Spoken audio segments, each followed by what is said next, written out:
වහන්සේගේ ඊළඟ ආත්මය තුසිත දිව්‍ය ලෝකේ. ඉතින් මේ තුසිත දිව්‍ය ලෝකයේ බව අපිට දැනගන්න ලැබුණා. ඒ වගේම ඒ කාලයේදී රෝහලේ වාසය කරන ඉන්න අවස්ථාවේදී දෙවස් නුවණ තියෙන ස්වාමීන් වහන්සේ නමක් ඇවිල්ලා ප්‍රකාශ කළා. මේ ස්වාමීන් වහන්සේ දැන් සුව කරන්න අමාරුයි, සුව කරන්න විදිහක් නැහැ. ස්වාමීන් වහන්සේ තුසිත දිව්‍ය ලෝකයට යන්න කැමැත්තෙන් ඉන්නවා. ඒ කැමැත්ත නිසා සුව කරන්න පුළුවන් කමක් නැහැ. නිතරම ගත කළේ උදේ පාන්දර 4ට අනිවාර්යෙන් අවදි වෙනවා.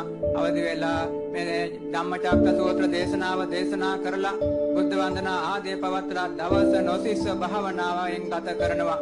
මේ ආකාර දිගටම ගත කරමින් මේ අවසාන කාල පරිච්ඡේදයට ආවා. රෝහල් ගත වුණා. ඒ රෝහලේ ඇඳේ ඉඳගෙන භාවනාවයි වඩන්නේ. ඇඳේ ඉඳගෙන සල්ලේ කර්මය කරලා සුව වුණා. සුව වෙච්ච අවස්ථාවේදී මේ ශිෂ්‍ය ස්වාමීන් වහන්සේ උපස්ථාන ස්වාමීන් වහන්සේ අපිට ඒ අවස්ථාවේ සමීපෙ හිටියා. කැඳවලා කියනවා, "ඇවැත්නි, මේ ආකාර ජීවත් වීමේ ප්‍රයෝජනයක් නැහැ නේද? මම මේ ජීවිතය අතහැරලා යන්නයි දැන් කල්පනාව." ඒ වෙලාවේ තමාගේ හිතේ මේ අතහැරීම හොඳට ප්‍රකට වෙලා බොහෝම උපේක්ෂිතව වාසය කළා.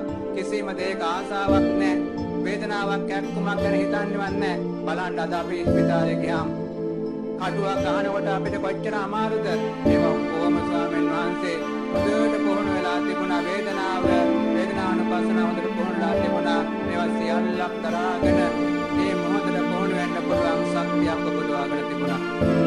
ඒ ශක්තිය මත උන්වහන්සේ මේ සියල්ලකට මොහොන දීලා අවසාන අවස්ථාවේදී ස්වාමීන් වහන්සේලා විශාල පිරිසජ්ජානා කරත්තේම තමයි කිසිම සත්‍යයක් නැතුව ස්වාමීන් වහන්සේ මේ ලෝකයෙන් නිරුද්ධ බවටපත් වුණේ. ඒ විශේෂයෙන් මේ අතීතයේ අපි ස්වාමීන් වහන්සේගේ භාවනා පිළිබඳ තොරතුරු කියනකොට පරිවර්තනය කරනකොට පාවොෂ්‍යාඩෝ ස්වාමීන් වහන්සේ විසින් දේශනා කරන ආකාරයට භාවනා කර්මස්ථානයන් වඩන අවස්ථාවේදී අපිට දැනගන්න ලැබුණා ස්වාමීන් වහන්සේගේ ඊළඟ ආත්මය තුසිත දිව්‍ය ලෝකේ. ඉතින් මේ තුසිත දිව්‍ය ලෝකයේ බව අපිට දැනගන්න ලැබුණා.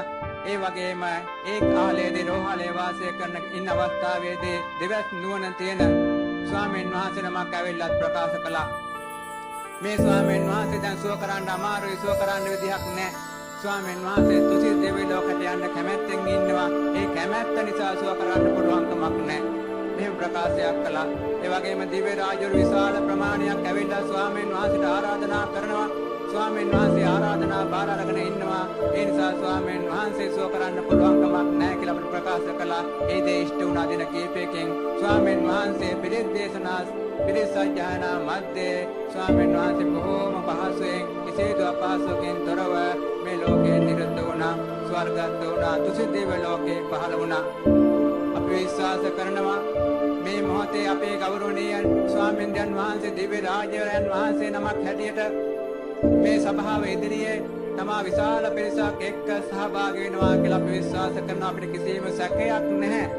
බුදු ශාසනය පිළිබඳව, ගුණධර්මයන් පිළිබඳව, කර්මය පිළිබඳව අපිට කිසිම සැකයක් නැහැ. අපේ මාහිමිපාණන් වහන්සේ අනිවාර්යයෙන්ම මෙවැනි උසස් තැනක ඉන්නවා. ලෞතර බුද්ධත්වයට පත් වෙන තෙක් මෙවැනි උසස් තැනකට පත් වෙනවා කියන අපේ විශ්වාසය හොඳ ආකාරයෙන් තියෙනවා. ඉතින් මේ මාහිමිපාණන් වහන්සේගේ ජීවිතය අපිට ආදර්ශයක් කරගන්න